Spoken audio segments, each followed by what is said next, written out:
Good morning, good afternoon, good evening, because our guests come from the whole world. My name is Urszula Wysocka. I'm a country manager for Poland and content advisor at Efma Business Academy.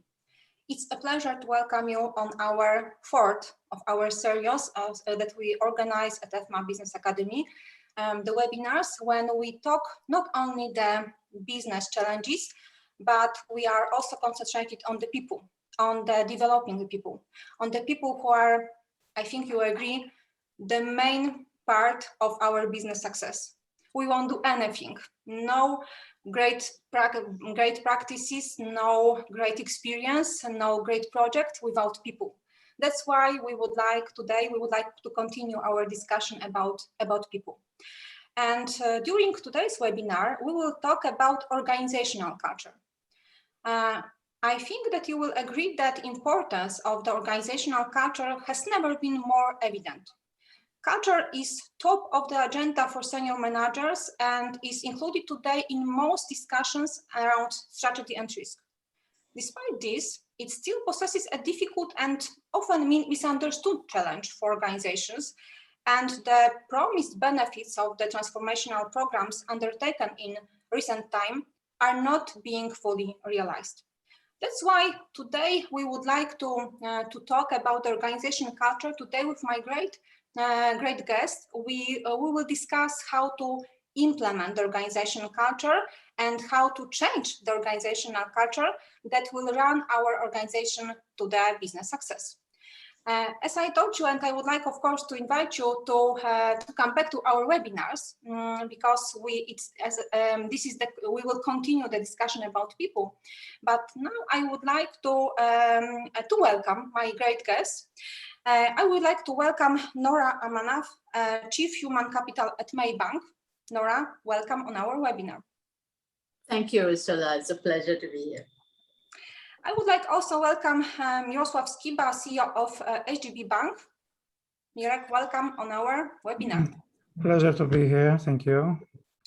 I would like to welcome Rob Galbraith, author of the best-selling book, The End of Insurance as we know it. Rob, welcome. Thank you very much. Great to be with all of you. And I would like to welcome Maria Mecielska, organizational culture and leadership consultant. Good morning, good afternoon, hello to everyone.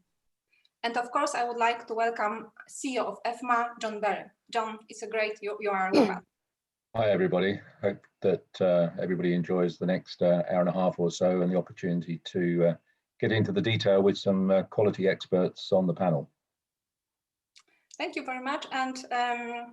And today's meeting will start from discussion about the organizational culture, but I asked Maria to share with us her experience in creating the organizational culture of the organizations, and she supports financial institutions in changing the organizational culture and in linking organizational culture with the process of transformation. Maria, the floor is yours. Thank you. I hope I can share my screen now. Okay, and you can see that. Okay, so that what I would like to tell you in short words, because it is quite a big subject, it's about 7 culture change success factors. So only 7 because there are absolutely more, but 7 are the most important. So that's what I would like to do now. And let's start with a quote from Charles Darwin.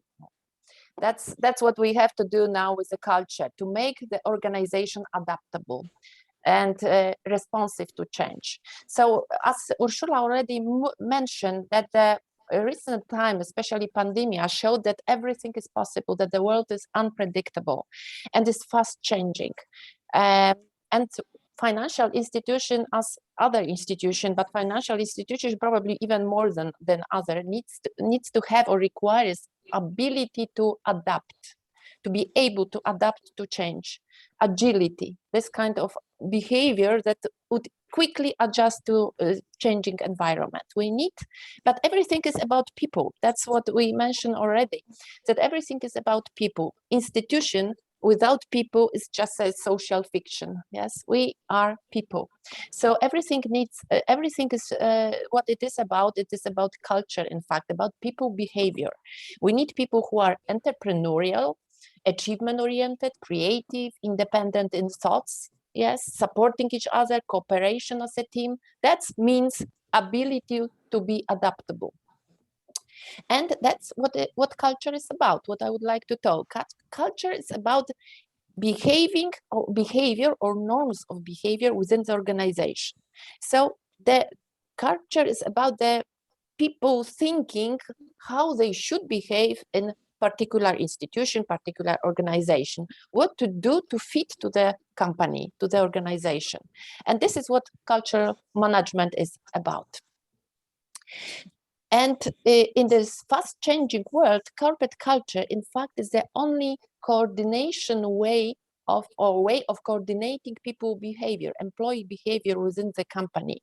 You cannot rely on structure, on hierarchy, on KPIs. You have to rely on internal norms of behavior, let's say, which means culture. And we can influence it. That's a good news, yes? Culture is not like a weather, in fact. Or in some way it is like a weather, because always we have some culture, but we can manage culture. We can do something about it, which is not the case with the weather. So let's have a look here, because it's we are among financial people. So just to let you know, and obviously it is widely known now that culture influence or impacts business results. Those are what I'm showing now. There are two well-known research. First is some time ago, and the right-hand side is more recent. And you have non-adaptive companies, which means companies with non-adaptive culture, and adaptive companies, which means companies with adaptive culture. And you see what the difference in business results are.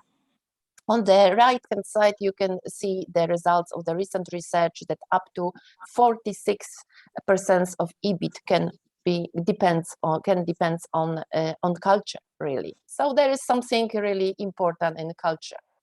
So let me share with you 7 main success factors for managing culture, or remodeling culture, or transition of the culture. We have clear vision, mission, value, goals, which means clear business direction. We have to be aligned. Second is alignment along for the desired culture, what we really need to succeed. Yes, and what is the gap between what we need and what we have. Then we have leaders. We need to have their personal insights, shifts in mindset, remodeling behaviors. Then we need to engage all the other people, the whole organization, and we need clear roadmaps, what we are going to do and when, and long-term consistency. And finally, communication. Let me go through those points. Some of them I will go quite quickly, some of them I will stop for a moment. So clear vision, mission, values, goals, clear directions. Obviously, we have to know where we are going. So this is the mission vision on the top. To achieve results, we have to think what to do, which is strategy, goals, etc.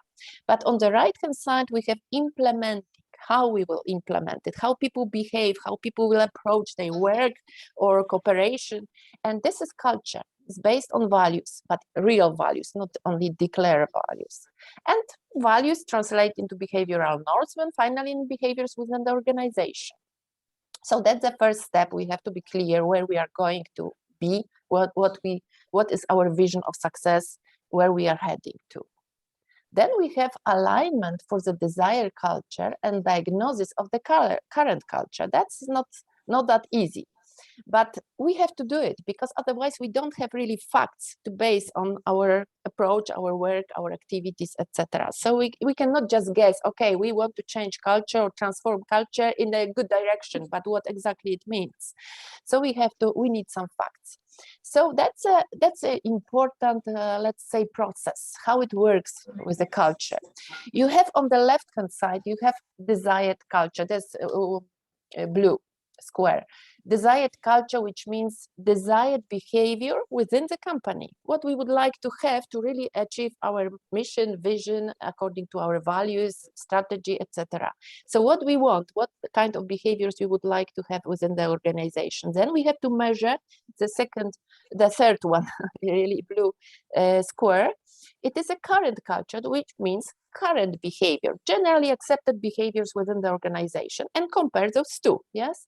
But the whole process looks like that the current culture gives us some sort of outcomes in effectiveness, really. Engagement, satisfaction, motivation, agility, adaptability, obviously business results, everything depends on those culture, which means current behavior within the company. But to change the culture, we need to understand what causes the culture, so reasons for this kind of culture. But I will go to that later. So first we have to understand the whole process. We have to diagnose desired culture, or create desired culture, in fact, and diagnose the current culture. And this is the one way of diagnosing. This is not the only way. We can find the different ones as well, but this is the very easy. That's why I've chosen this, and I work with that one because it is quite easy and practical and easy to understand, in fact. So this is the 12 sets of behavior, and this is a model we measure. We have questionnaires that we measure it. How much of those behaviors will you have within the company, and how much you would like to have, yes? So we measure those 12 here sets of behavior. Each set has like 10 behaviors, so altogether 120 behaviors. They are just have headings here, but there are clear behavioral norms, let's say, or behaviors. And those constructive blue ones, we know that they are responsible for adaptability, for best business results. We have a lot of research, statistical correlation, etc. We know that those are the most desired ones, which is really quite a common sense, because this is about achievement orientation, about engagement, being creative, being human oriented, helping other people, supporting them, and cooperating as a team. So let me show you what the financial institution benchmark looks like. Maybe it is interesting for now. This is on the left hand side, there is a benchmark for desired ideal culture profile for financial institutions. That is a few hundreds of institutions, and this is the aggregated results, how they would like to have. So most, as you see, are the blue, those very constructive behaviors. And we have also current real financial institution current profile, 10% of the most constructive and 10% of the least constructive institution. So there is probably a lot to do. And let me show you next now. When we have the desired culture and profile, which we create together within the leadership team usually, and we have the real culture, current behavior, then we have to assess the gap. What is the gap and what we would like to address as a priority? Then it means we have to address causal factors, reasons for the current culture. So now, one of those reasons, maybe I would check, one of those reasons here is leadership, as you see below, yes? And this is the main fact, in fact. It accounts probably for 60% of the impact on culture. It's hard to say, obviously. So we have to address those two success factors. So enable them personal insight, leaders mainly, and shifts in mindset, and make them be role model of the desired culture, of the desired behavior, because they are examples. People just look at their leaders and they just follow their behaviors.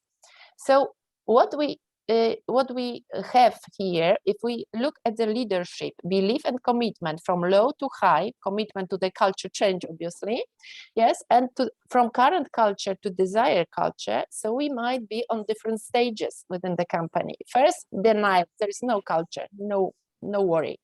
Non-responsive, okay, there is some culture, but I don't care. Then we have compliance. Okay, maybe it's not the best, but I have more important things to do.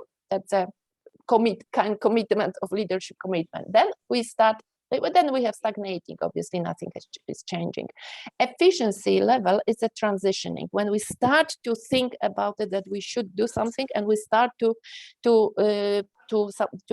introduce some activities, maybe measurement, etc. But this is just a transitioning. A real culture change happens when we have change in mindset of the leaders, of the top leaders, starting from the general manager, president of the board, and board members.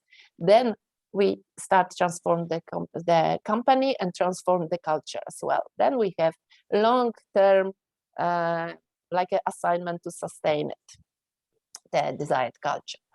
So next one, engagement of people through the process. We have to go down to the people, to the organization, and involve them in the process. They have to be really active parts, yes? And then we need a roadmap of particular project. We have to address those projects. And long-term consistency, obviously. This is not the project just for a few months. Let's do something and change culture, and then it will stay. This is a process, a never-ending process in the end.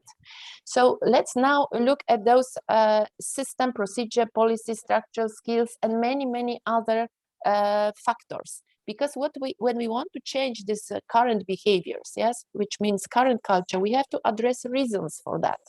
And reasons might be everywhere.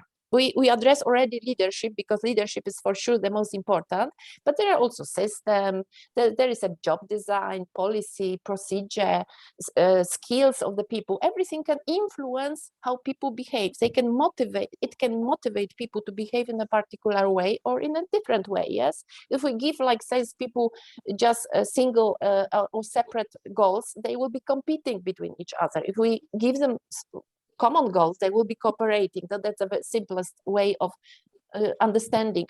And we know that there are a lot of around 30 such factors, such as causal factors, which cause their current culture, that we have to address to really change the culture. And the last one is a communicate and maintain momentum. It has to be alive within the organization. We cannot just leave it and it will happen, yes? It has to live within the organization. We have to all the time be reminded, and the whole organization has to be reminded what the culture is about, what are the values, what kind of behavior we need, yes, what we need to do, why it is important, what are the results, etc. It has to live within the organization. And we show you results of one of the bank in Poland. Yes, it's a state bank, and they have gone through such a corporate culture change. And you see how the percentage of engaged people is changing from 60 to 74. From being below the benchmark of the country, it is much above the benchmark. So it's even the common sense. If people are more engaged, if they are willing to go extra miles, then it has to impact the business results. And at the end, like summarizing everything, because then we will have discussion, organizational culture is a long-term process, but it always impact effectiveness. And managing culture is also the process which is based on trust and authenticity. This is very, very important. I think it is I didn't put it into the success factors, but because I think it is so obvious that it can be more obvious. It has to be authentic, transparent, based on trust. That's the most important, because it raises people expectation in every institutions, and it requires time, effort, commitment over a long time. So this is definitely not sprint. It is a very, very long marathon. Thank you. Maria, thank you very much. I've got the first impression I've got after your presentation that creating organizational culture is the never-ending process. It should last. Of course, we should start from us as leaders, and then, of course, people will feel what is our attitude to the exactly behaviors. So, yeah, that's why I'm happy that we are talking today about this, because it's a big challenge very often. And during one of our webinars, we're talking about leadership. So I'm happy you also confirmed that leadership is all the time very, very important in creating the success and in the business transformation. And now I would like to ask our participants, what is the level in your institutions in creating the culture? I will launch the question, the poll question. Do you see my question? What success factors in cultural transformation are you working on now at your institution? So I gathered all success factors that Maria showed during her presentation, and please answer, what is your opinion on what you are working now?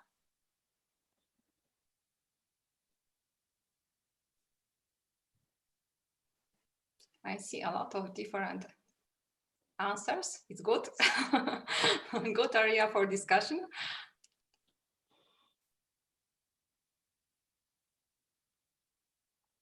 So, okay, we'll wait a moment because I see that the new questions appear.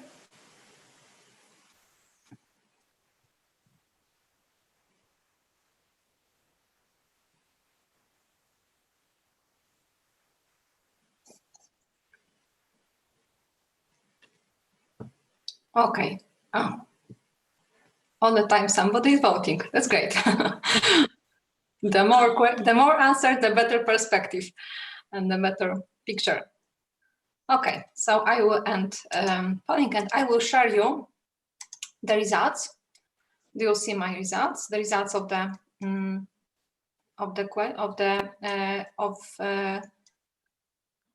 Yes. voting. Yeah. Maria, can you please comment? Yes, I'm just, what success factors in culture transformation you are working on now at your institution? And I see the most are engage people through the process and roadmap, long-term consistency. Okay, but very little is about enable personal insight and shift in mindset. I wonder how it works and how you engage people through the process if you are not thinking about changing their mindset. Yes, because that's the very important thing. It might be difficult to do it without changing thinking of the leaders. A clear vision, mission, values, I see it's fine, but also very little alignment of the desired culture. So if you want to have a roadmap, it would be good to have the direction and alignment around direction. Yes, so that's another. And also, you know, there was such a guy who is like a guru in corporate culture, and he said that if you are not aware of the culture of your company, the culture will manage you. Yes, and that's a little bit risky, you know, not to really know where we are heading and what we have now. Yes, but interesting information. Okay, thank you. Thank you very much. And I think that the results also showed that we should, of course, continue our discussion. And of course, I think that everybody agreed that it's not only for 1 hour. we can discuss even one day, but we've got limited time. And then I would like to ask Nora. About Nora, I would like to ask you about your perspective, because we see very often that when managers are concentrated on the transformational process, they don't remember about organizational culture. They don't treat it as a very important process of the transformational process. And can you share your opinion? Do you agree with this? I think we should remember about organizational process, but what is your experience? Well, Ursula, on the contrary, because people like Maria is doing such a great job, right, raising the awareness, right? I would say that almost every organization has culture in their top 3, top 5 important areas that they're focusing on. So my worry is it's because of that, it's become such a operational, you know, it's like a given that it should be there, and unfortunately it can be for sure, right? It's a tick in the box, right? And the survey that was done just just a while ago sort of reinforces my worry because the next point I wanted to raise is, there's a lot of the theoretical checklist that people put together. And so when leaders come and they audit, they say, okay, you've got that, in the pipeline. So things are fine, therefore, from a culture perspective. Now that is a big risk, right? And so, and the other thing that came up in the survey just now, that I want to also highlight, is the lesser, as Maria had picked up, right? The lesser attention on getting people to be able to change. Now, mindsets and behaviors and change what needs to be done in an organization. Now, I have to remind everybody, and I remind myself every day, right? That we had, even before COVID, we had the IR 4.0, the Industrial Revolution 4.0 already hitting us and hitting, the industry and all industry, no one spared, right? So everybody was trying to understand how to react for a sustainable business model going forward with non-traditional competitors coming into the industry and so forth, right? And then COVID hit us, right? And again, one of the silver linings of COVID-19, not underscoring, of course, the loss of lives and the pain that everybody's facing, but it has taught us again that you guys need to change, right? Right? Otherwise, you are going to face, even lives will be lost, right? So I think that's most important, the understanding that it's not a theoretical thing. Plus, as long as, and I've not seen any company that doesn't have a set of values, right? And all of them will be good, right? All of them will be, there will be integrity, there will be teamwork, right? So what you need to do is to understand how to mobilize those to address what needs to be done today in building better in a changing environment. As Eric Hoffer said, right? In a changing world, the learners will inherit the world, but the learned will find themselves perfectly suited, perfectly ready for a world that no longer exists. So my point is, be very careful about what is it that you're focusing on in building culture, right? Because values are there, and what you need is formal mechanisms. So that's what I've seen, Ursula. Formal mechanisms that's put in place to channel those strengths, right, to the right objectives and the right targets that you want to meet. Again, as well as Maria said, because we're among, bankers here, right, and accountants. So maybe that's my initial response to your question. Thank you very much. As you said, when we want to create the organizational culture, we should, of course, look inside, but also we should look outside the organization. We should link everything and create and link it with our organizational culture.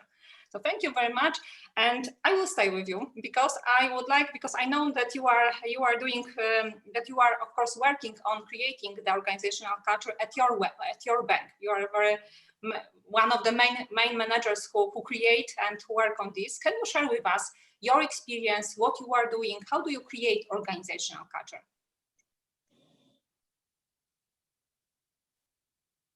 Is that question to me? Yeah, to you. Okay, sorry. Right, so when we decided, for example, Maybank, let me give you a quick background, right? Maybank, we operate in 18 countries, and I'm accountable for 43,000 people, right? When we wanted to reinforce our ambition to be a regional leader, right? We needed to change the way we operate and so forth. Not so much the values. It's been a very strong inheritance, if you like, for new managers when I joined, new leaders when I joined, right? It's about, like I said, the channeling. So what I meant when I said put in formal mechanisms, right? We needed to ensure that we're not just looking at how to change or strengthen the culture of the mindsets of the people and the behaviors, but also help them along. So what that meant was, if I use an analogy, right, we focus on the people, but we also need to focus on, if I want to get them somewhere, we need them to move from one location to another, right? Then I need to choose the vehicle, right? So the vehicle needs to be the right vehicle, the right car, if you like, right? And make sure the road is cleared, right? For the car to bring the person, the right driver, to the location. So all three needs to be done together. So what I did was, whilst we ensure that the communications there in terms of the people, right? Make sure that we have programs, as Maria was saying. We had leaders go down to the ground. We called these sessions LTL, leaders teaching leaders, right? Mm-hmm. So we don't have that power distance, right? So, and that was a change as well, right? In terms of closing the power distance. I'm not sure about how it is, in your countries, right? But in one of the reports, right, Malaysia is quite a big power distance. So leaders we were going on the ground, doing road shows, and having what we call the CWC. These are conversation sessions with the C-suites, right? So I, for example, hosted breakfast sessions twice a week to cut across and actually go down deep into the organization, and made sure that people understood that we meant what we said, right? In checking the vehicle, right?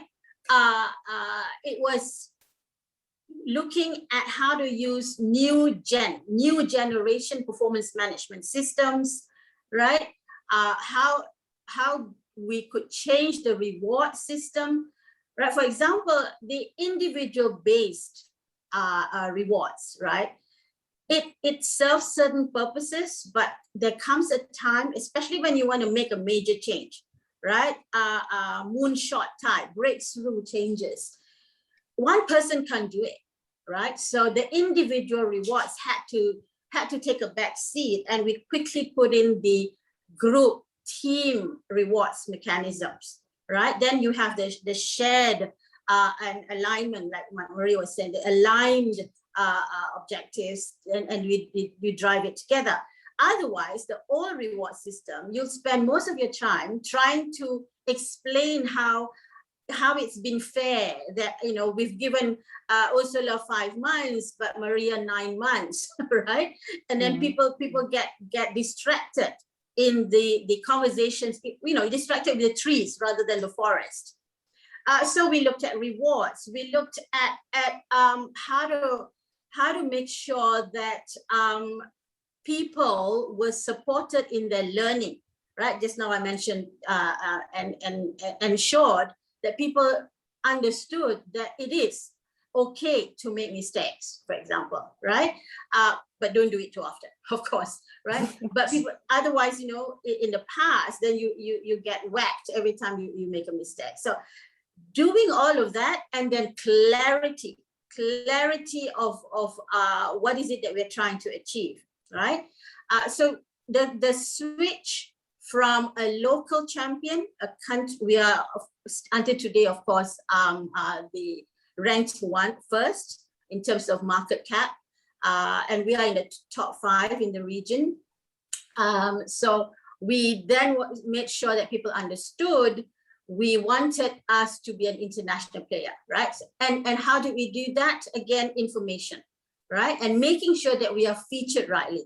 So the pride of belonging, also celebratory, right? Make sure that people comes together and does things. So what did we do? We opened ourselves up for an external audit, world-class benchmark. So Saratoga Institute was commissioned to come and audit our talent management process, for example.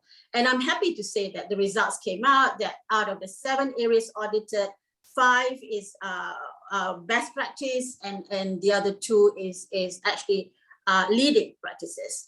And then we talked about how we managed to get into the Bloomberg Gender Equity Index and other international ranking tables, right? Forbes top 500, Fortune 500 company, that built up the pride and sense of belonging. So those mechanisms, not so much the traditional, if you like, tick in the chat box, and then saying that you've done a good job, and yet the ultimate goal has not been met. So that's one of the approaches that we took to rally and channel the energy source towards meeting the objectives. Yeah. All right, thank you very much. I liked what you said. You are creating the new generation. You have really great impact on creating the new generation. And what I also, I just realized that when we talk about creating the organizational culture, we need to talk about communication, cooperation. We need to talk, of course, we need leaders, but these leaders should be among people. They don't need to be managers. We should forget about managers. We should think about leaders. So I think it's also very important. And thank you for sharing. Thank you for sharing your practice, because I think your experience will be very valuable for our participants. And I'm sure that people are starting to think, okay, where we are, what should we do? So thank you very much. And of course, I would like to continue our discussion with bank manager. And Mirek, I would like to ask you your perspective, because you've got the experience in international bank and you've got the experience in local bank.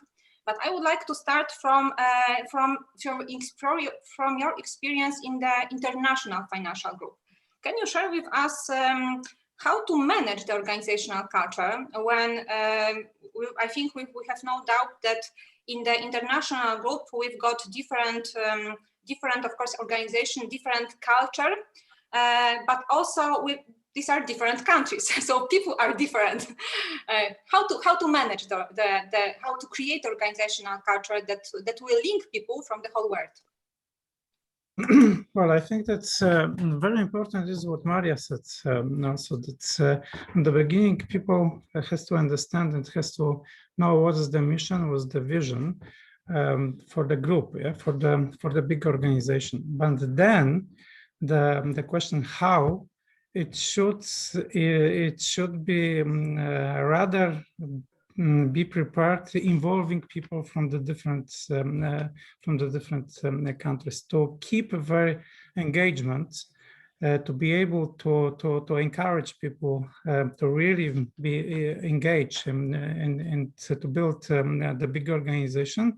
You have to give them some kind of maybe not fully freedom, but they should need that they could influence how they create the big organization. This is extremely important, because for sure, such kind of such things like risk culture, like organizational values, behaviors, it should be common across the group. But the locality is extremely important, and local engagement is extremely important to build the culture, which is creative, not only because we are part of the big groups, so we have to do what's the head office told to us. But the results, I guarantee you, the results after even maybe 1 year, it will be okay. But after 1 year, probably you will be really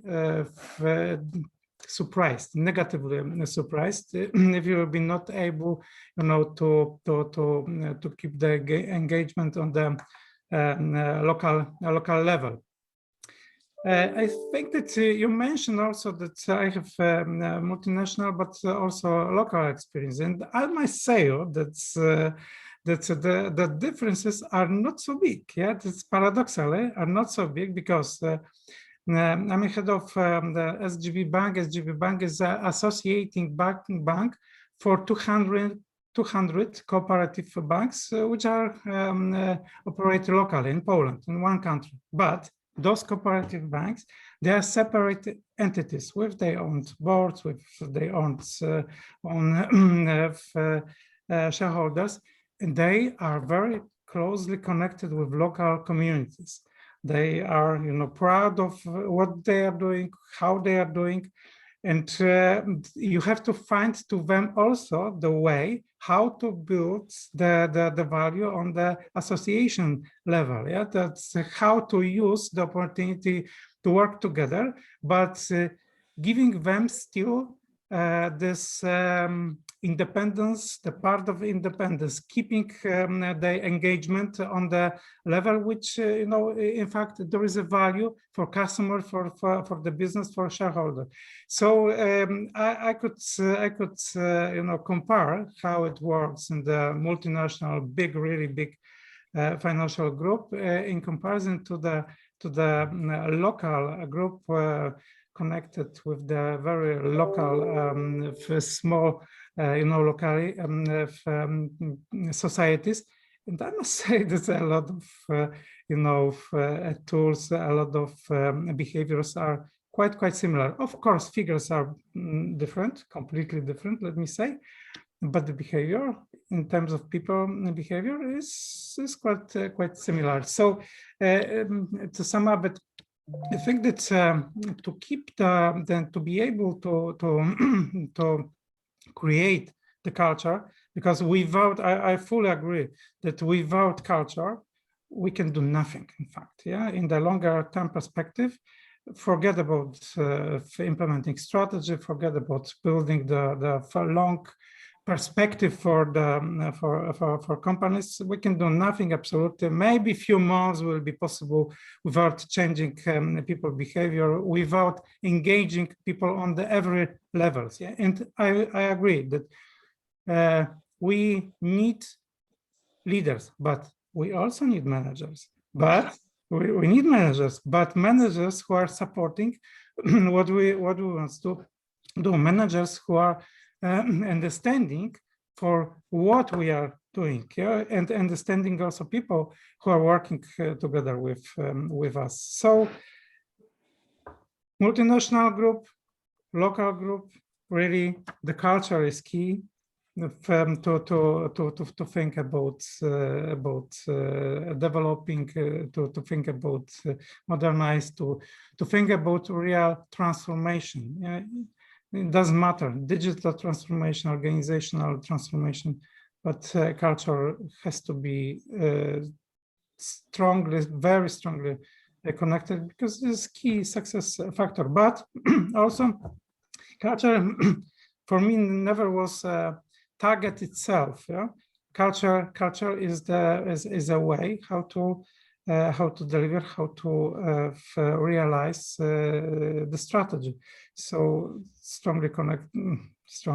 extremely strongly connected, and it's a part of the strategy. So that's from my side. Some short comments. And thank you very much. And of course, I would like to continue. Sure. Yes, because now you told, as you shared with us, you are CEO of the local bank. But of course, this is the group of banks. And I can share from my perspective that I'm really impressed what you are doing, what a huge transformation process you are doing at the whole group. I'm sure it's a big challenge, and but when I see the transformation in technology, in organizational structure, also in people's behavior. Can you share with us what you are doing that you've got the success? Well, we did a lot. That's true. If we achieve success, I think that we are on the track. Yeah, and I believe that there's a lot of things to do still, and this is a long way.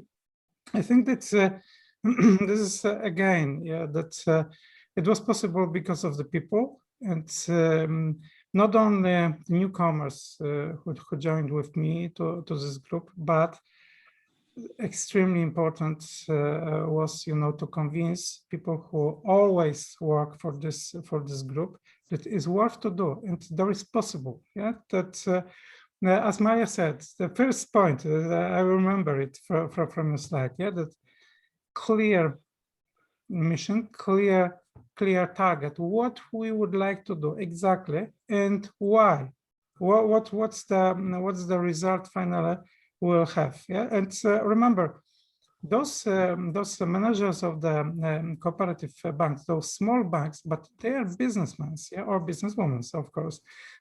They are thinking about, okay, what kind of value I could create if I use this solution, if I will go with the SGB bank, what kind of value I could create for my people, for my shareholders, for my organization, for my customers. Yeah?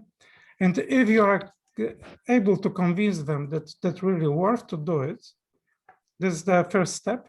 Then another solutions which you are proposing, which are prepared together, involving the whole society, let me say, to have a discussion before you are implementing or before you are offering for them another solution.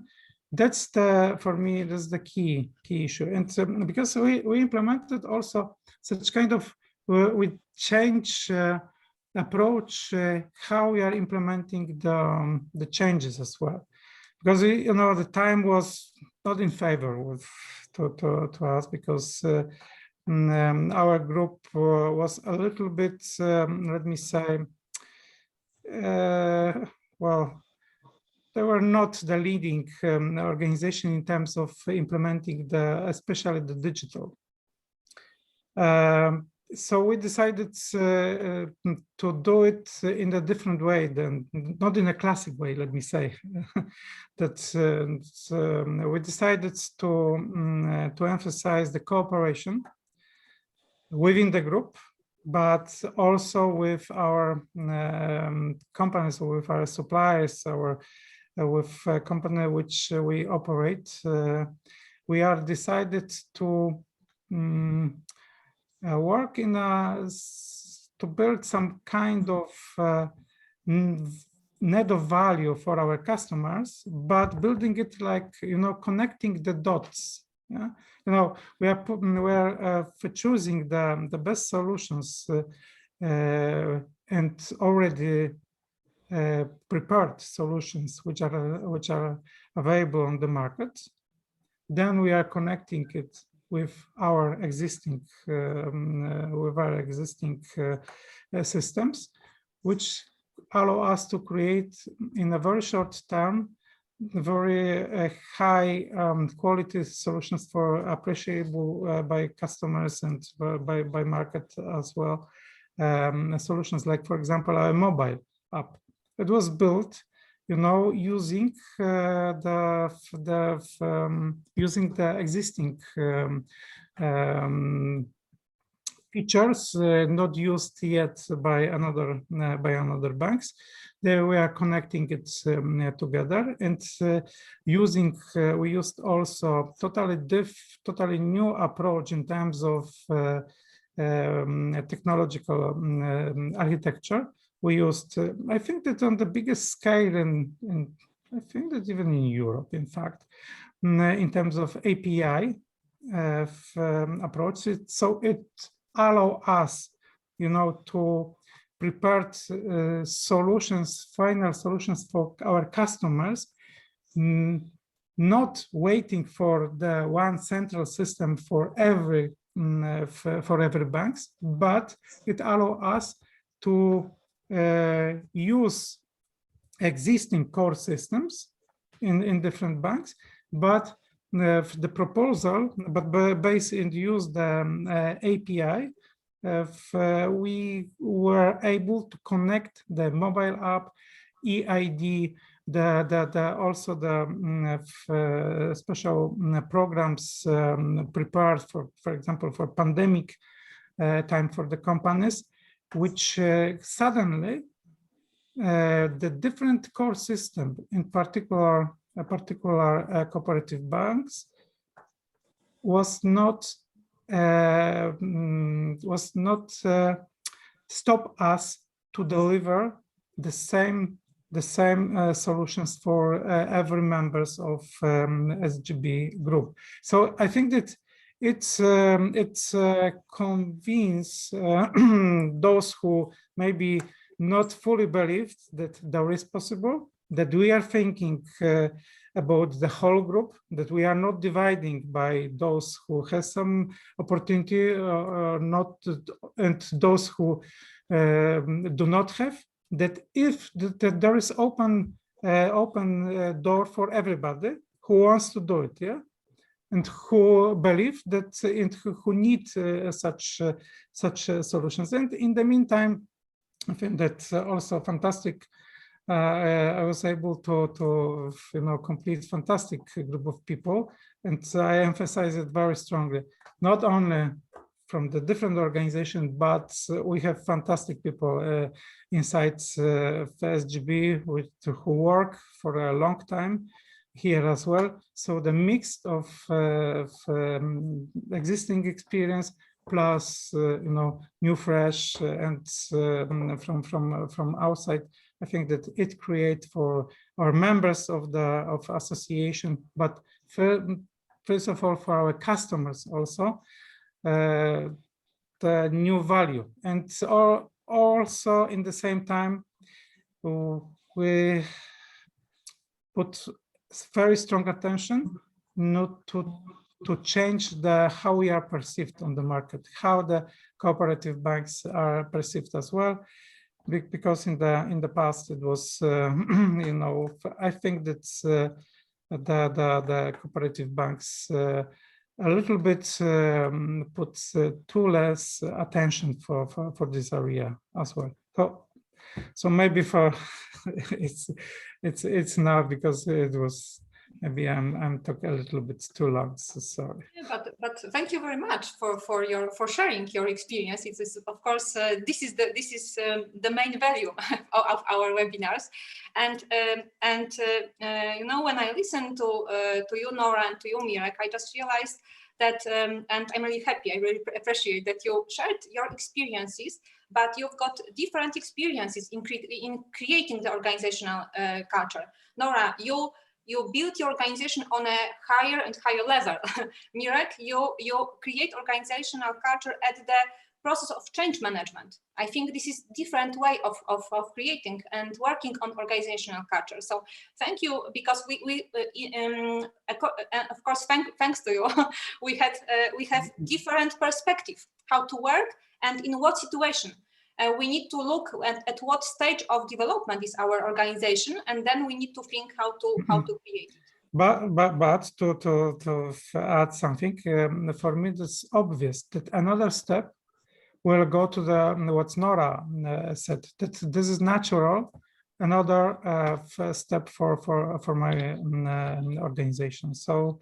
We are very close in terms of the practical approach. I think that's we exactly knows what we talk about in the practical way. Yeah. Thank you very much, and that's why we are sharing this with the others through the whole world. and then because we talk about banks, and financial institutions are not only banks. And then I would like also to discuss about the insurance companies, because I think that you will agree that insurance industry also is going through the very intensive transformation. I can say that when we look at the insurance industry, the insurance companies are a little behind banks, but are running very fast to be as good as the banks are. And Rob, I would like to ask you to share your experience, your knowledge, how to create, what are the challenges in the aspect of creating the organizational culture for the insurance companies, at the insurance companies. Yeah, as you mentioned, I talk to folks all over the world, and it is acknowledged that insurance is behind our banking brethren.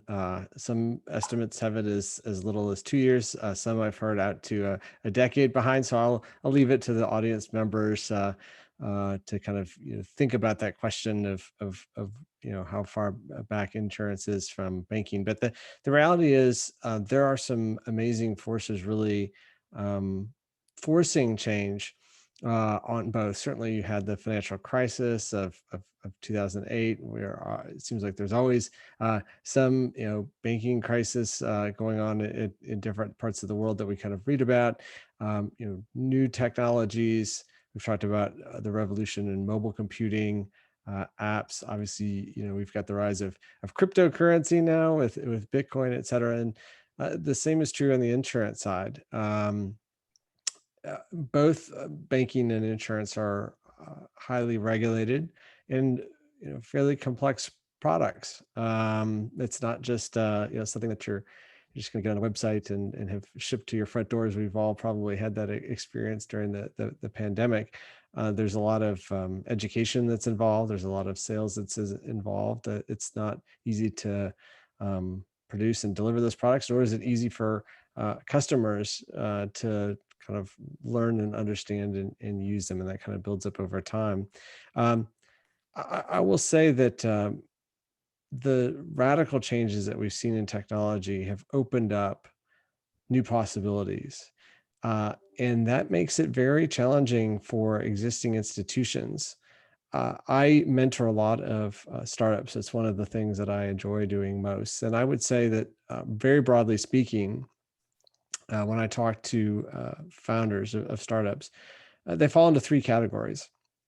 The first is somebody that saw an opportunity, have developed a product, and somebody said, hey, that might actually be great for the insurance industry. So it might be in the healthcare space. It might be in some other space and mobility, say, and somebody kind of points them to insurance. So they didn't design it with insurance in mind. They designed it with a different customer in mind, but they kind of moved to the insurance industry. Then I see people, and this is happening increasingly, actually leaving the corporate world and going to form their own startup. So they have a deep knowledge in insurance. They see a better way to do things. Maybe they haven't had the chance to develop their new innovative idea within their corporation. And so they're taking that leap. And now there's so many resources out there with not just social media, but other ways that we're able to connect around the world. There's never been more venture capital out there to back somebody with a good idea. And so, this is now a career path that may not have been there in the past for most folks. The ones that I actually find, somebody asked me the other day, who comes up with the most innovative ideas that you see, Rob? And I would say that those actually happen to be people that tried to interact with the insurance product and found it lacking in some way. That could have been in trying to get a quote. That could have been in trying to, buying coverage. That could have been in servicing a policy, and certainly, of course, the claims experience. And those people that were disappointed at some point along the way and said, insurance can be done better. I feel so strongly about this, I'm going to start my own company. Those are the ones that tend to come up with, what we might describe as out of the box thinking, or those radical ideas. Not all of them will work, of course, but they're very focused.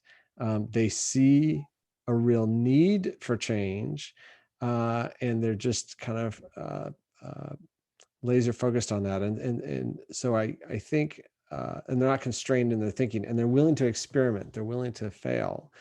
And so I think all of these qualities, and particularly for that last group, it's important for institutions, both banks and insurance companies, to recognize that everything isn't perfect, that your product or service could be better. While you may be serving, a customer base, certainly, could you be serving them better than you are? And then are there people that are not existing customers of yours that you could be? And when I say not existing customers, yes, they could be with a competitor, but what we're starting to see in insurance is the expense floor is really dropping for certain things.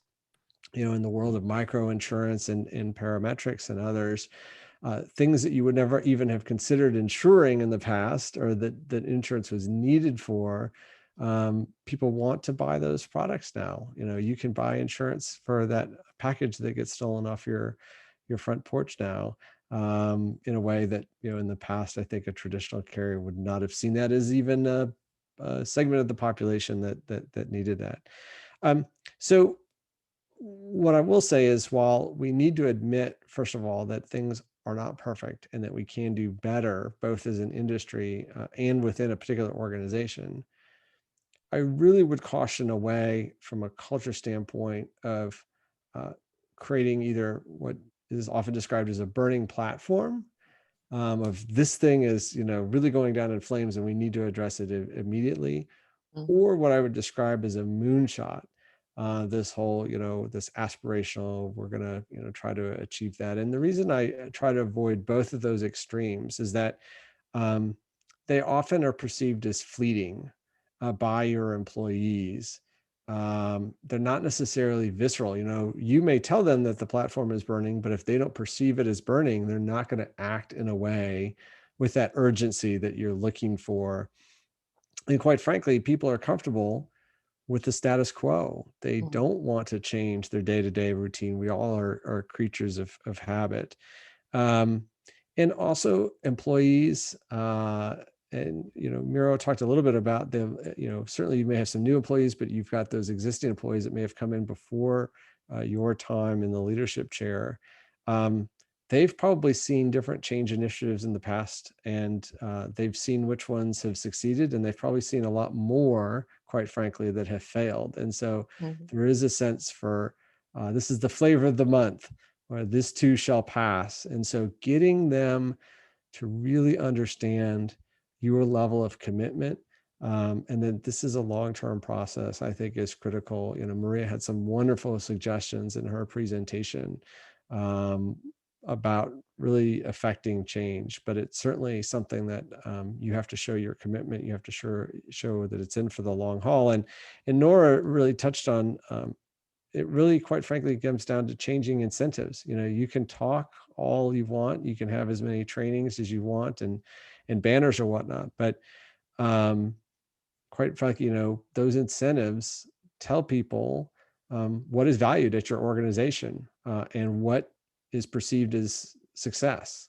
And so if you don't change your incentive structure to align with where you're trying to go from a cultural standpoint, you're not going to see those changes, because those are the tangible representations. All of those other things are important as well that we talk about, but I think that that's one that's important. And then finally, again, a misnomer, I would say, nobody, we talk about celebrating failure, but I don't think I've seen a single organization that does that. And, to me, it's, while that's a noble ideal, I think it's most important just to have a culture of experimentation, that it's okay. We're not going to get it perfect the first time out, and we're going to keep trying, and we're going to, commit ourselves each and every day to small improvements.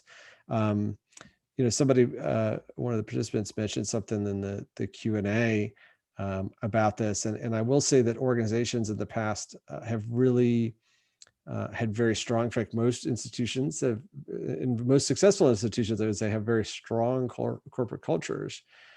But I know in my past, working with a large financial company here in the United States, in the mid 2000s, we had this image of the person rowing in the wrong direction. The CEO was very adamant about, you do not want to be that person rowing in the wrong direction. And I actually think that's the absolute wrong message to send. You need to have people questioning things. You need to have people saying, why are we doing it this way? And to be seeing that it's okay to have those conversations. And Nora mentioned this as well as a leader. Yes, of course, it's important to have an organization and to see where your leaders are, or who those leaders are, and they need to be modeling the behaviors, as Maria said. But at the end of the day, you do have to get past titles and recognize that, we're all humans, and we're all working, hopefully, as part of the organization towards the same things. And so hearing those voices, as kind of as Miro talked about, particularly in his experience from, yes, it's a local bank, right? But you mentioned all the different locales that you have.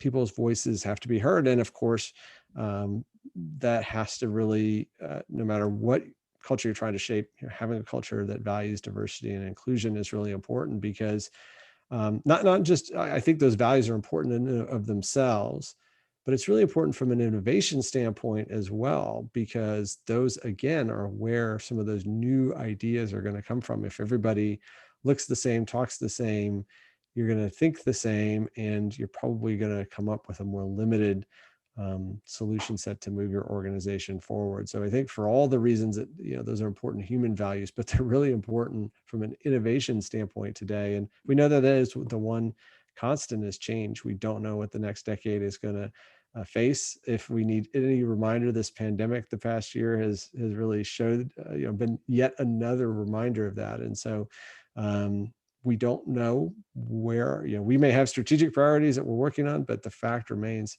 really, we don't know what is going to be demanded of our organization the next 5 to 10 years. And so we need to shape a culture that is willing to pivot however is necessary. And so embracing cultures of change, embracing, new ideas and questioning everything, I think are critically important.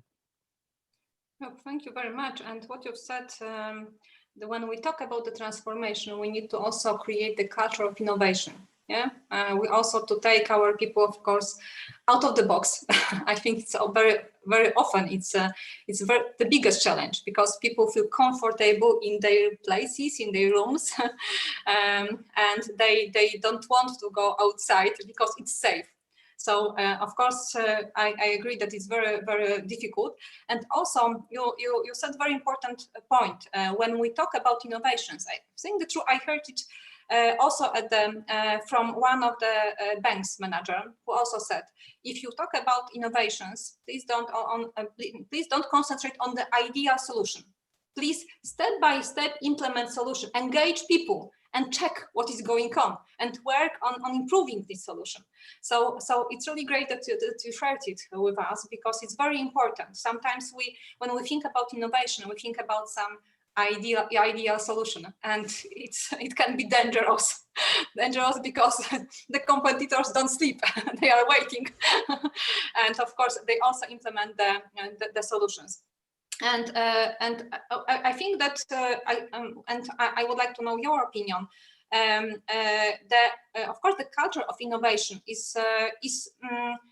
Do you think it's easy to implement, or what would you recommend? How to promote what we should start? But of course, you said from people. But let's imagine we've got a manager, and the manager said, "Okay, but how to do it?" Yeah, I think it's really important that, first of all, that you're very clear with your organization that innovation is a process, and it's not just the ideation. I think we all think of the light bulb moment, or we all get excited about being in a brainstorm session, and then usually we walk out and we don't think about that idea ever again. And so to your point, Ursula, that is the very beginning, and it is very much a process and a journey. So I think just outlining, what does innovation actually look like as a process, and not just the ideation part, but the overcoming obstacles, the implementing, the kind of iterative learning. A lot of organizations, of course, have moved to an agile mindset and implemented agile in terms of delivery of their technology projects. So that's an important aspect of it as well. The other part, I think, is that it cannot be what I call the pet project syndrome. So too often I've seen leaders come in, they say, we're going to be innovative and we're going to do it this way. And I've assigned all these great people, and I've given them, lots of monetary and other resources to go off and build this great thing that I've thought of that I want to see done. And they go off. Employees may get some updates, some wins along the way, but if that's not based on feedback from customers, right? If employees are unwilling to speak up when the manager's favorite project is run into some trouble, as inevitably it will, or maybe isn't quite filling the need that's perceived. That's the really critical part. is these initiatives cannot be perceived as untouchable. And so I think just making sure that, you know, you're having a portfolio of innovations, again, not just pet projects that the top leaders want to see done. Now, there may be some that are really important and they need to get done. And so I'm not saying as a leader, of course, you have some projects and initiatives, but you need to make it very clear that while you want to see this happen and, you know, why you think it's important, you have to absolutely be receptive to feedback and to pivot as necessary. I used that term earlier. And again, I'll go back to kind of a startup founder. I don't know that I have ever met a startup founder, and I've, you know, met hundreds and maybe thousands at this point now. I don't know that I've ever sat with a founder and they described to me the problem that they're trying to solve. I don't think I've ever once said, you know, I don't think that's actually a problem. I think you're wasting your time. Not once. They're always on to something. Where they don't always get it right, in fact, they almost never get it right the first time out, is what that solution looks like. But I think as a founder, you're used to getting that feedback over time to your radical idea, this new company that you're starting. And based on that feedback that you're getting from the marketplace, from your employees, from friends, from colleagues, you name it, right? All these sources of information that are coming back to you, you pivot, you adjust. You know, there's the however many prototypes it took Thomas Edison to create the light bulb, over 5,000 prototypes, right? And I think IBM, Thomas Watson, the former CEO, had a famous ways, you know, I just learned 5,000 ways not to do something. They're not failures. So I think that's the important part of the innovation is, you know, that feedback has to come in here, and we have to be comfortable. Maria talked about that authenticity piece, right? We have to be comfortable having honest conversations about innovation. So I think you need to have some that come from top down, of course. Some, I think, some process to bubble them from the bottom up for employees that are seeing things in the front lines that you would never see as a top leader. So you need to find a way to capture those ideas, to funnel those, and to devote resources to doing those. But probably the most important, whether it's a top down or bottom up idea, I think the critical part is that you have some mechanism where you know, it's okay to talk about what's working, what's not, and adapt. Nora mentioned the power distance and reducing the power distance. I think that's such a critical piece of this, is that, hey, at the end of the day, we all want the same things. That goes back to that mission and values piece, right? We think this is a way to do it, but if it's not, or it's not going to accomplish what we thought, or it might be going off the rails, I need to have that early warning system so that I can adjust, rather than have a, you know, very expensive mistake that I don't learn about until 3 to 5 years down the line. Ursula, if I may add on to what Rob just said, you know, for any organization, so true, for any organization thinking about how to, you know, introduce a very innovative culture, right? For us, what we've learned, and it was a painful experience, we actually thought that we could have an island, right, a subsidiary where all the ideas were going to be percolating and, you know, and developed, and then we can then plonk into the mainstream. Now that model doesn't work. So, you know, we actually have to ensure that innovation is driven from internal, from mainstream, as Rob was saying. We had one of the lessons we learned from that bad experience was there were two classes of people then, right? There's the sexy ones who are supposed to be those who are doing innovation, and then the keep the lights on people who, you know, who's actually generating the profitability in the organization. So that was a big mistake. The other mistake we had and we learned from is we actually hired quite a number of startup founders, and we thought that they could come in and within that island. Within a year, they all left because it is very hard to try to push it into mainstream. As Mirek was highlighting, and then Rob, you actually weighed in to say, hey, for organizations like ours, and probably like Mirek's, definitely like Mirek's, you know, a lot of people have gone through, a lot of leaders who wanted to implement different changes. And yes, they've sat back and said, okay, let's see how long this one lasts, right? So it is very important that, you know, it is actually driven from the ground, and you have to clear the path. Like you know, I mentioned just now the driver, the vehicle, and the road, right? Because you could think that you've got actually everything ready for a trip in summer, and then suddenly snow hits you, right? So you've just got to be there to clear the paths to get them into mainstream. Yeah. No, thank you very much, and thank you for a lot of inspiration, a lot of real good practices that we should think about, and we should think about all these topics. And because we are going to the end of our discussion, I would like to ask you also at the end short questions. And Maria, I would like to ask you some very, I think, important question, because when we talk about creating the organizational culture, when we also shared factors, success factors, I'm sure that some of our participants will ask, okay, maybe I didn't put the right factors I should concentrate on. Maybe I know how to create organizational culture, but I don't know if maybe I'm doing some mistake. How I can check at what direction I should create organizational culture and how to prepare for this. Can you share with us some tips? Concentrate. In fact, the first thing is to really understand the reason for the change in the corporate culture. So we have to be aligned why we want to change it. Yes, what we want to achieve by that. That's the first thing. Because without it, it's just saying, okay, let's make the culture better than it was. It's not enough. Yes, because it's not enough to be really committed and motivated to do something, to implement the changes. That is the first thing. Second, we have to make sure that we have group of people with us. Yes, it's not only the leader. Obviously, leader is the most important, but we need a group of people who are committed and who are aligned in the same direction. That's the first and the most important step.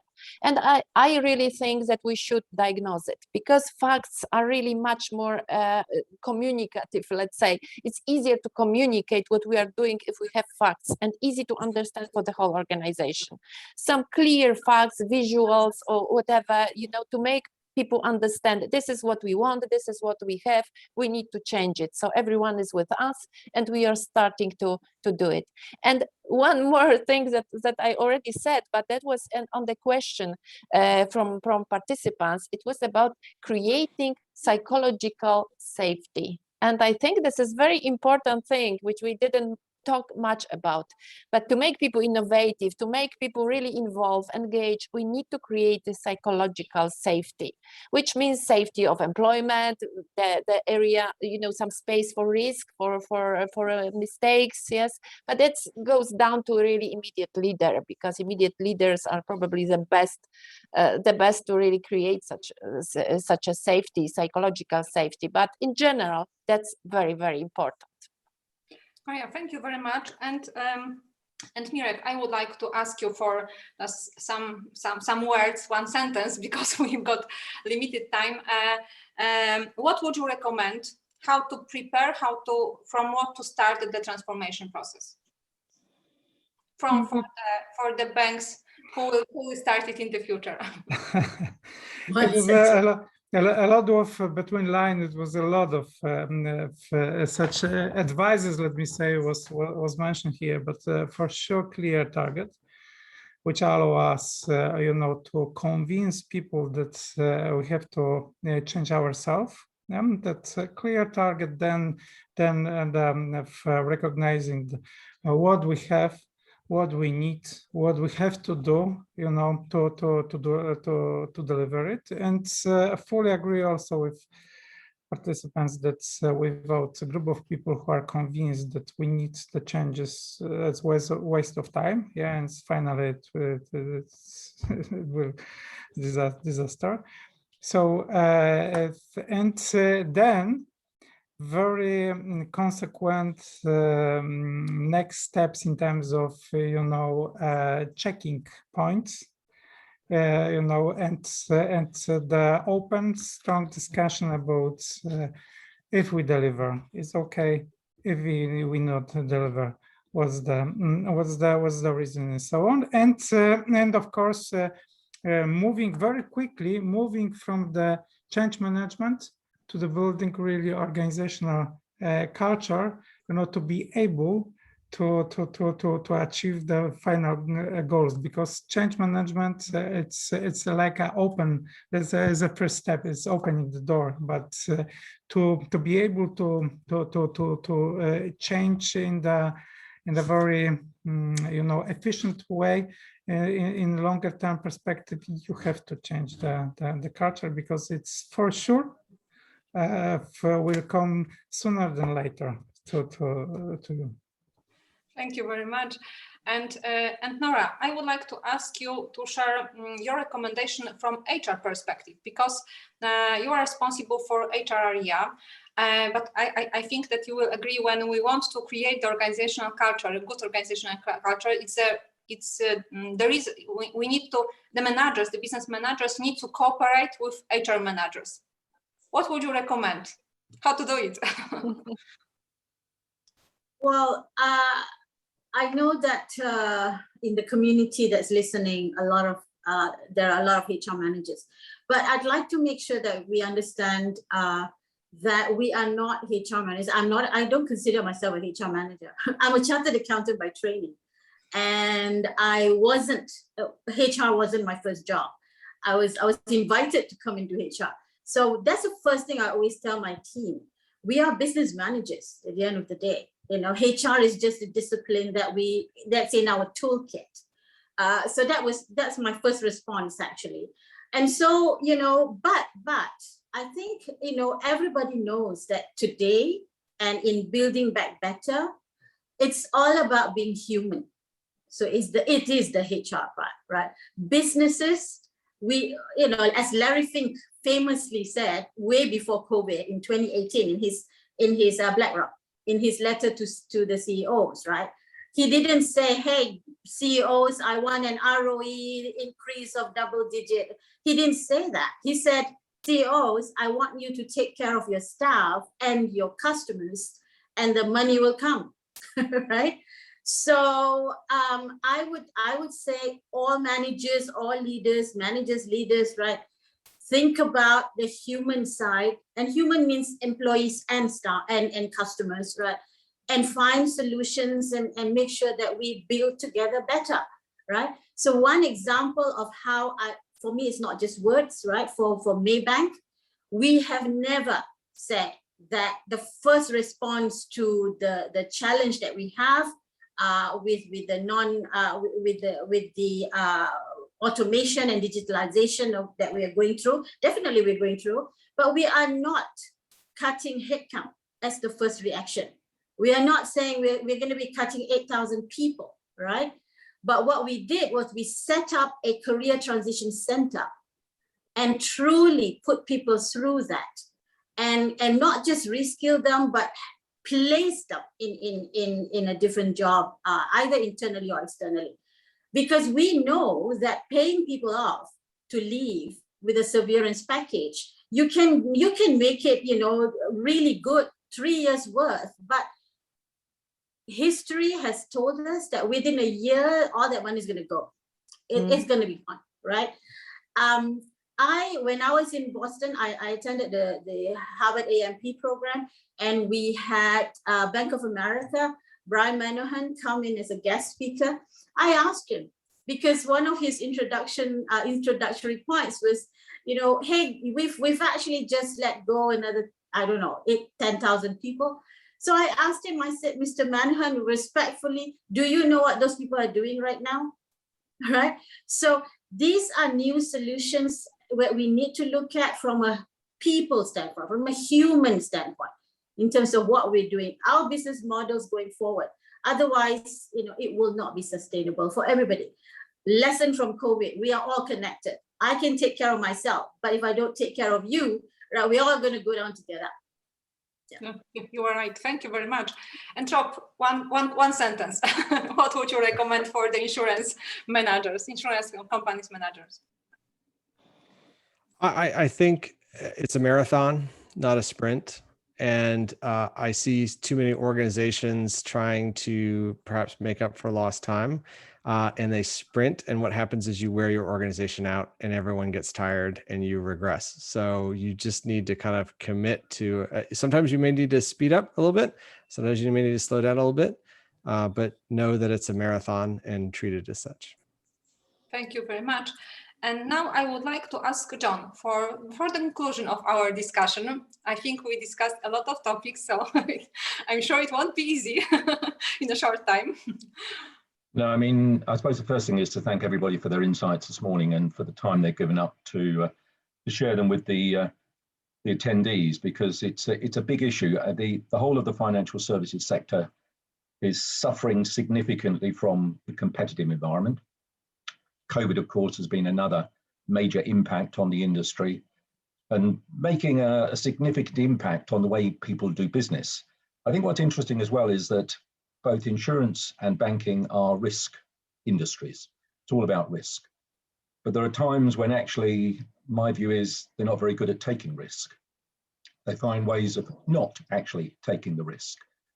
And I look at things in the people environment, particularly in the cultural environment, where from a personal point of view, I'm a big believer in empowerment. And I don't see many banking or insurance industry organizations empowering people. There is an element of the people at the top know best, or people in head office know best. Actually, the people who are closest to the customers often know best. And where you can make those changes and create a culture, which for me is one which is about creating a great place to work, a place where people want to come and work, because you're able to grow in that environment. The best of the organizations are people who effectively treat their employees like a quality orchid. If you look after an orchid, give it the right amount of water, the right amount of feed, it will grow, it will flourish, it will, repay you in many respects. That's what good organizations, good leadership is about. Incentives was an issue that was talked about earlier on. When I was running my banking organization a number of years ago, I introduced an incentive model, an empowerment model. We called it franchising. It wasn't franchising, but it was an empowerment model, enabling people to make more decisions at a local level, opportunity to earn more money, but also there was a downside to it as well if you got things wrong. Treat it as if it was your business. If you treat things as if it was your business, your money, you will actually see things as a slightly different light. Does it work? Absolutely. Did we write more business? Dramatically more business. And by dramatic, I mean around about 30% more business from the same people, the same processes, the same products, the same pricing. Nothing else changed other than the culture of the people around. Did the customers benefit? Absolutely, because you gave a better service to people. Did we make more risky decisions? No, we made less risky decisions, because making the wrong decisions will end up encouraging you to actually lose money along the way. And one of the things that banks are not good at is allowing people to make mistakes. When you're a child, you learn by your mistakes. People who've got children would say, don't touch that, you'll burn. Your back is turned, they touch it, they learn by making mistakes. You become an adult, particularly an adult in the world of financial services, you are not encouraged generally to make a mistake. Make a mistake in a bank, whether it's an audit issue, a compliance issue, you get punished. That is not the culture of one where you encourage people to be open, honest, giving positive feedback, willing to challenge the way organizations do it. I know within Efma, we've had 1 or 2 people that have joined recently, and I will always ask them, tell me what your views are of this organization, because those people come in and they will ask the questions. Why do you do it this way? Why does this operate? Why do you do that? And once they've been there for 6 months or 7 months, they stop asking, because actually they know that's the way you do things. So we have, if you're going to be successful as a business, and it has to come from the very top of the organization. It's got to be the role models that set this standard for people to really make a difference to the performance of the organization, because it's the people that make the difference. It's not the processes, it's not the products, it's not the pricing. The people are the brand of the organization, whether you'd meet them face to face, whether the people who write the letters, whether the ones that answer the phone. They have the ability to transform an organization. And just one last comment there, and I use the word transform. Transformation has been a word that's been used for years. And I think it is a little bit old school. To me, financial services is in the need of reinvention. It has been attacked by so many different directions, whether it's technology, whether it's the new entrants, from retail, from a wide range of other activities. Financial services, if it's going to survive and flourish, needs to reinvent itself in the eyes of the people, being its customers and its employees. And if it does, it'll be because of the leaders of those businesses, those that are forward thinking, know that they do not have all the answers. Many of the people in the business itself have got some fantastic ideas, but they're never allowed to actually come forward with them, because actually that's not the structure of the way we do things around here. You know, Rob talked about somebody rowing in the wrong direction. Absolutely, the bigger the organization, don't step out of line, otherwise you'll be stepping outside the organization. That is not the right way to run a business. You want constant challenge, maybe uncomfortable, but you'll be a better organization as a result of it. So very appreciative of all the content that Ursula put together today, and also the individuals that have spoken as well, because I think it's a big issue, this. Get it right, there's a big pot of gold at the end of it. Get it wrong, you won't be there. Great conclusion. I think you gathered everything in one. And because we need to finish our webinar, I would like to thank you very much, Nora, Maria, Rob, Mirek, and you, John, for sharing your experience. A lot of inspiration, and I think that we will continue this discussion, and I hope we'll meet, of course, in the future, and we'll support the managers from the whole world. And I'm curious about your process of creating the organization and culture and the next experiences. So thank you very much. It was a big pleasure to have such a great guest. And I would like also to thank you very much for all the participants, and see you on the next webinar. Thank you very much. Have a great day, afternoon, evening. Thank you all very much indeed. Thank you. Thank you. Thank you very much. Thank you.